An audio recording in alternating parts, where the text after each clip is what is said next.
Connecticut? Are you ready? I can't hear you. How about you, Delaware? Are you ready? And the great state of Massachusetts, the Bait State. Want to hear you loud and clear. How about New Hampshire? My home, the great Granite State. Are you ready to go? And of course, all of you credit union friends of the great state of Rhode Island, are you ready to go? Are you all ready to kick off the convention, the annual convention, and one that will be for the record books and also for the memory books as well? If you're a Red Sox fan, you may know who I am, Dave O'Brien, the television voice of the Boston Red Sox. And I want to wish you all a grand slam of a convention filled with innovative thought and engaging sessions, great networking with wonderful friends and colleagues. Enjoy every minute of it, and of course, outstanding food and drink. So welcome and enjoy and embrace all 9 innings. And if you're ready, here comes the top of the first. Welcome everybody to Apex 2022. And now our leadoff hitters. For Credit Union League of Connecticut, here's Bruce Adams. And for Cooperative Credit Union Association, Ron McLean.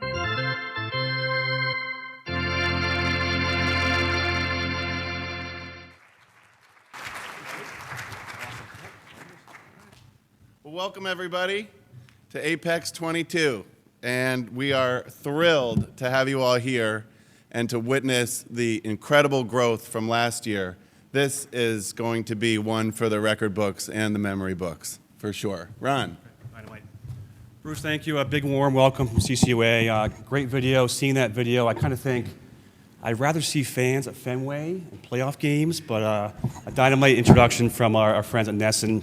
So just a big warm welcome. We have a great couple days planned for you, as always. Thrilled to partner once again with my friend and colleague, Bruce. We have 1 million receptions. We have a sold-out expo hall, one of the biggest on the East Coast. We have great speakers. So take advantage of Apex, have a great time. Every year, we are thrilled to have one of our very own start us off with our national anthem. So without further ado, Navigant Credit Union's own Kelly Schimmel for the national anthem. Thank you.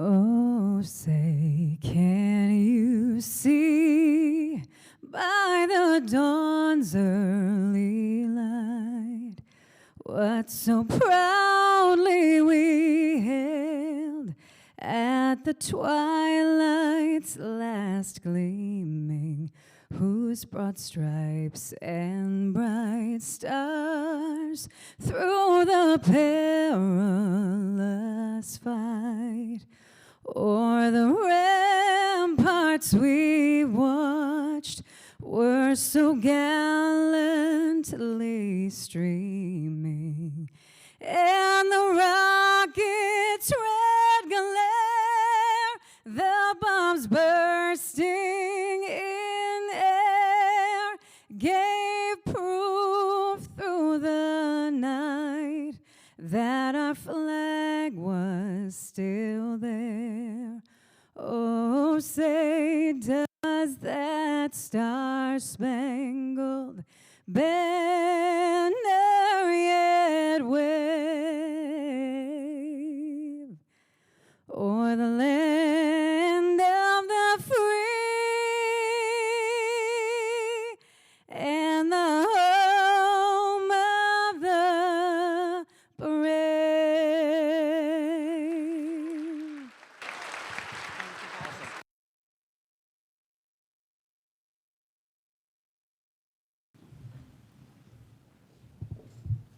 And now to kick things off, we are honored to have our friend CUNA President and CEO Jim Nussle to give us some good remarks. Thank you, Jim. Thank you, Bruce. Appreciate it. Thank you. Thank you, Bruce. Thank you, Ron. Great to see you fellas. They are doing a tremendous job. I just got to tell you, you don't get to see them necessarily on the national stage together with their league partners across the country, and I just have to tell you, these guys knock it out of the park. So, gentlemen, thank you for the leadership that you provide to your states in advocacy and in so many ways. Let's give them a round of applause. They really do deserve it. And I get a chance to travel, as you can imagine, around to a lot of different events such as this, and Apex 2022 is outstanding, and it doesn't, as much as I'd like to take credit for the GAC, I've got a team that helps me do that, and they have a team that helps them. Let's give a round of applause to the league folks that do so much work to get this done. I also have a couple of other shout outs. I want to thank Lori Herrig, who is here. She serves on the National CUNA board and just does an outstanding job. Lori, great to see you. Thank you for your leadership.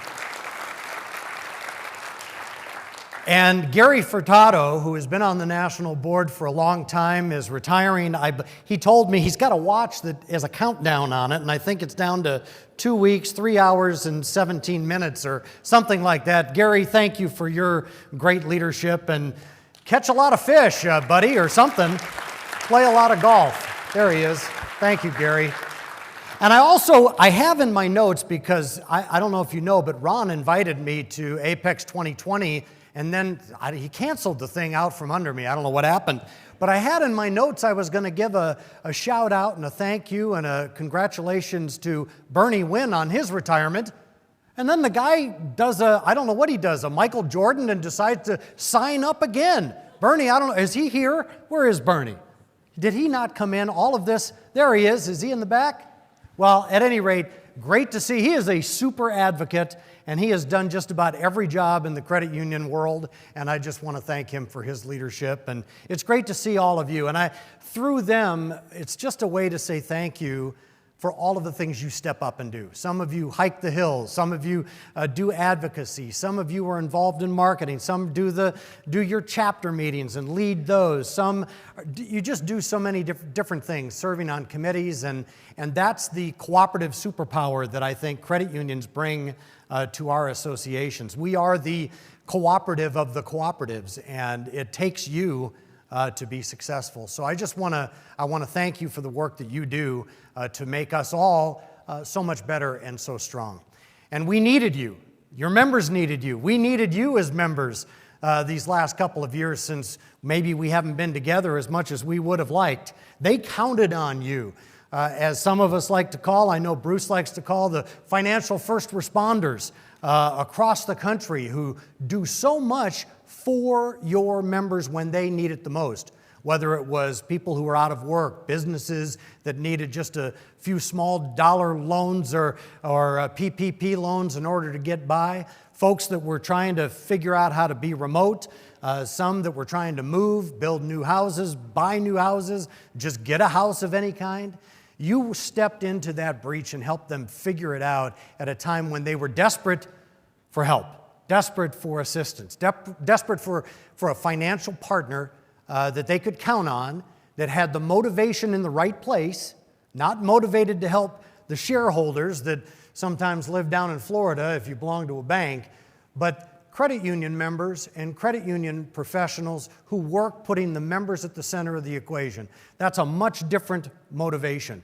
And these last 2 years, during some of the toughest health challenges this country has ever faced, as well as some of the rockiest road, and we're still on it when it comes to the economy, credit unions have been there at the center of the equation of making sure that members and the communities that you serve are being able to be resilient and rebound and get back on your feet. And that's the credit union difference that we like to highlight and that we like to talk about. And I don't know if you've been part of any advocacy efforts yet this year, whether it's at the state capitol, maybe you've gone to a town meeting of one of your federal representatives, maybe anyone been down to Washington yet to do some of that advocacy. That's pretty important work. But I can tell you we've all led with a story about what these last couple of years have been like and why we'd like to be able to do more for the people that we serve and the communities that we're invested in across the country. And in order to do that, advocacy has got to be at the tip of the spear. And that's why we call what we do together with the leagues a 360-degree bold advocacy. It's not politics. I know some of you, because I used to be involved in politics myself. I was a congressman from the state of Iowa at a much different time in our political environment across this country. People are kind of turned off by politics these days, and it has definitely affected credit union advocacy in this way. Particularly with young people, it's been difficult to get them to get involved. And I think what we have to do, we all have to be part of this effort, is to recognize that advocacy, when it comes to credit unions, is not and doesn't have to be about politics. Our story that we like to tell about the credit union difference actually is an impactful story that is positive for Republicans and Democrats. Our constituents that vote for them, that they serve, are the constituents that walk into our credit unions and need your help and our help every single day. And that's a nexus, that's a common denominator that we can use to our advantage. So when I talk to particularly young people about advocacy, about politics, I tell them, don't be political. Don't be partisan. If you're going to need to be partisan for credit unions and the credit union difference. That's I think the first thing that I want to make sure as you think about the future, make sure that credit union advocacy is on your to-do list and inspire others at your credit union, whether fellow board members, folks that work with you or for you, inspire them to be part of this too, because that's the way we continue to move the needle and improve the credit union operating environment into the future, which is what we need to do on behalf of our members. The second part of that is that our story is changing just a little bit. It's not that it's changed. We're still doing people helping people.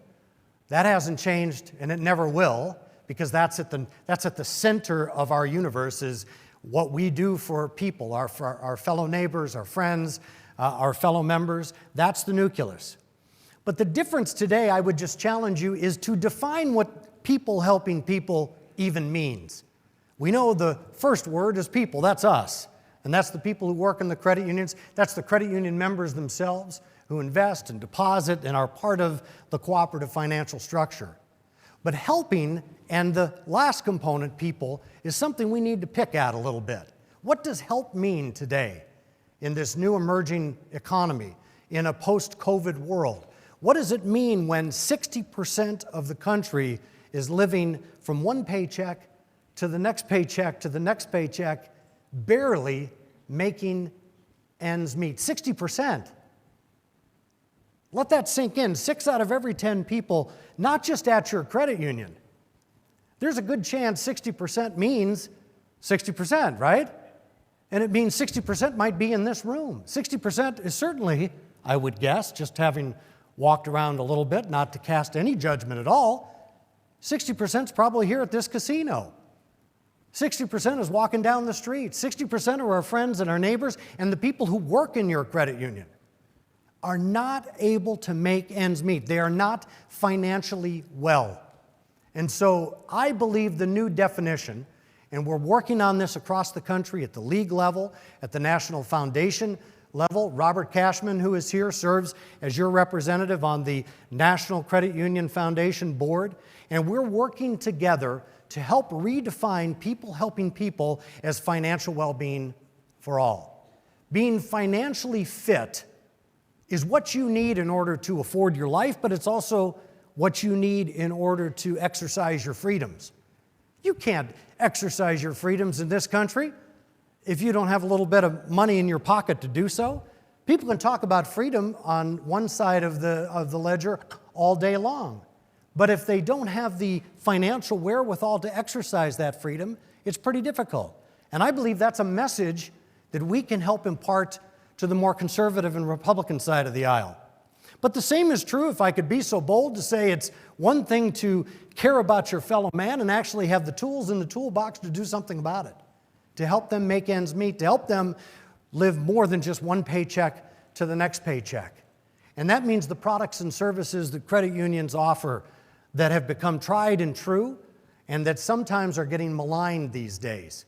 Well, our stories that we tell in advocacy, backed up with data on how those stories actually have impact for the members that you serve and the communities that we're in, is the secret ingredient to influence, I believe, policymakers at the state, national, regulatory, legislative, legal. I believe that's the secret sauce in order to help us get to the next level when it comes to advocacy and own the relevance of our future. To be relevant into the future, not only for the credit union members today, but for the next 5 that walk past one of our doors and says, hey, maybe I ought to check out what a credit union even means anymore, or does anymore, or how it's involved for me or for my community. That relevance is really important, but it starts by advocating that, not only in advocacy, but also in our marketing and how we talk about ourselves for the future, how we make sure we deploy our technology for the future, is all about ensuring that we're helping our members be able to afford their lives and be financially well. Now, I'm not telling you anything you don't know. I'm not telling you anything you don't do. But you all do it just a little different. There are some who say, well, is this a new idea? No, it's not new. This is the reason St. Mary's Credit Union was founded in the first place. We're in the heart, we're in the breadbasket of how that started. We're in the bosom of where that started. And it started for that reason. How do we help people help themselves and deal with the fact that they don't have access to other means of financial inclusion? That's what today is all about. That's what our relevancy today and into the future will be about. And I believe that's why financial well-being for all is the new definition of people helping people going forward.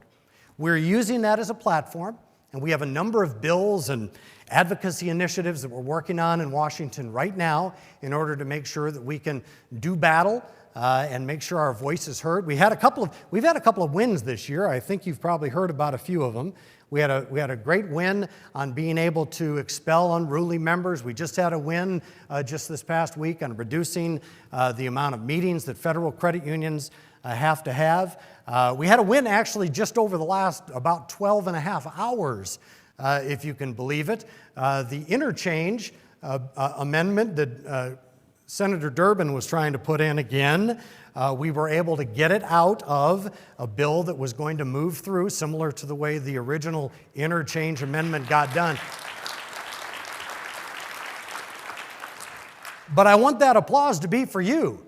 30,000 messages, 33 Hike the Hills from leagues across the country during the month of September.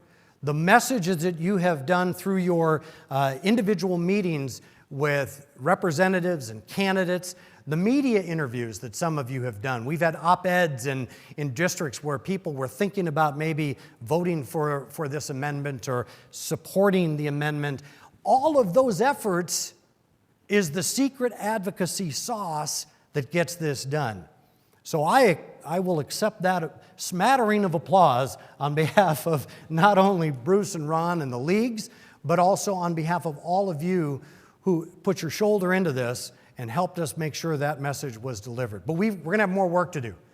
You look at the environment that's coming, there's all sorts of folks who think they know better about the transaction, the relationship, the partnership that you have with your members than you do. And they're coming after us in a lot of different ways. The threat assessment for the future has a number of bogeys on them that we got to pay attention to. One is overdraft. You know, people don't even understand. They're calling it all sorts of different names, junk fees, things like that. They don't understand the product, the service, the fact that our members, if they don't have that, in some instances, they will have nothing. Or they'll go look for it somewhere else where it's very predatory.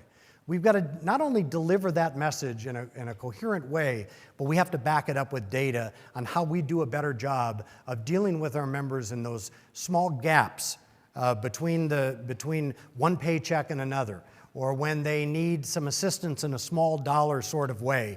And we have to be able to back that up with data as well. So we're going to have a lot to do.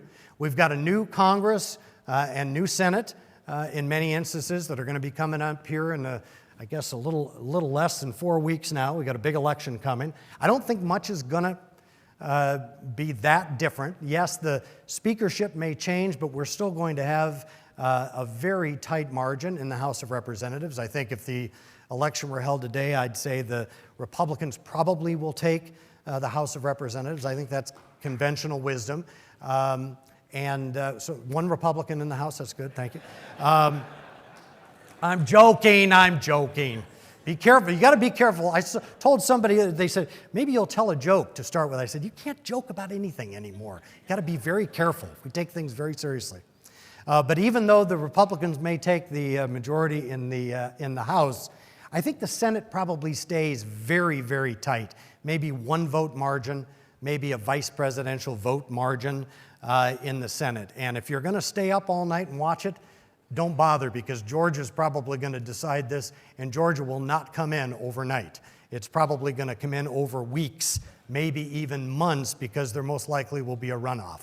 So go to bed, get good sleep, go to the credit union the next day, help somebody, because it won't be over by Wednesday. I can almost guarantee that. A couple of other things I just wanted to mention, because I think, for me at least, I want us to embrace the future. We are doing some work that I think is exciting with our small credit union committee.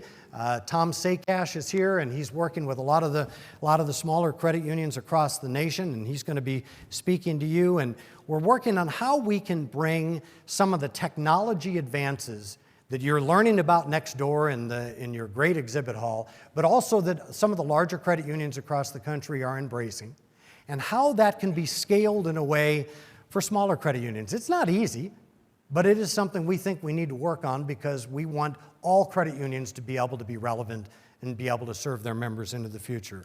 So we have a task force. We actually set it up. This won't surprise you. We set up a task force on how to recover from COVID, and by the end of about the 6th or 7th meeting, they said, you know what's going to help us recover from COVID?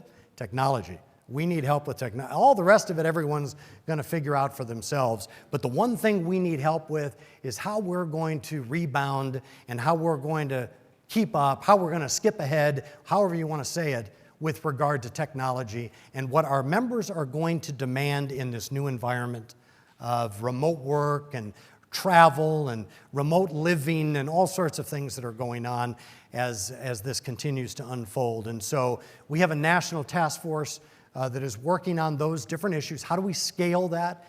We're not going to do it ourselves, but how do we elevate those folks, those entities, those organizations, those players that are doing a good job and that can help us all with maybe a how-to toolbox of how we're going to take that to the next level.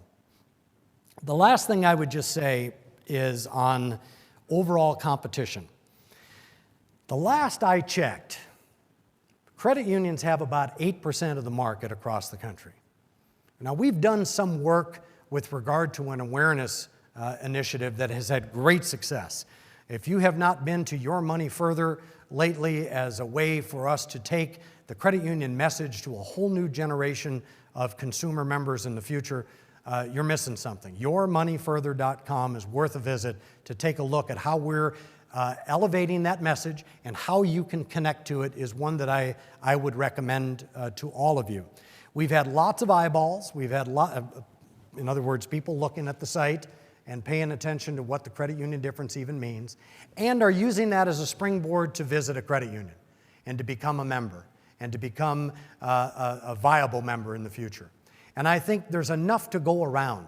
Every once in a while, I run into credit unions across the country that think the only way for them to grow and to scale and to be better in the future is if they're competing against their fellow credit unions. And I would just, as a closing thought, offer that that's not what being a cooperative is all about. I think what you're doing here today, the fact that two leagues can come together and say, hey, we're not going to waste your time over here or we're going to do it together and waste your time together. No, that's not what I meant. We're going to share ideas. We're going to share best practices. We're going to share some of those tactics and those strategies. We're going to learn from each other. We're going to work with each other. We're going to do it cooperatively. That's part of what being a financial cooperative is all about. And I know I'm singing to the choir. I know you all know that. I don't necessarily see that kind of challenge here, but I don't want it to start growing anywhere else. So if you see it, call it out. If you see it, embrace cooperation versus competition. There's this new word I've heard called co-opetition. Yeah, we don't want any of that. We want more cooperativeness, and I think this great conference is a great example of that, and I just want to congratulate you on that. Final thought is we got a GAC coming. Just like this event, we want it to be as big as ever. And so we'd invite you to come down to Washington, D.C. The Capitol is open again. The only people that have any kind of restrictions down in the Capitol are those that want to hide from their constituents. I'm just telling you. They've got those that they just want to hide, or they're not doing I'm just saying it, I don't think they're doing a very good job. But the House of the People, the Senate of the People is open for business, and when you come down to the GAC at the end of February, you're going to be able to advocate on these important messages to the people who can make a difference to our future. You've got the best stories to tell, and I would invite you to come down and do that. Bruce and Ron, thank you very much for inviting me to come, and I look forward to the opportunity to visit with you in the future. Thank you.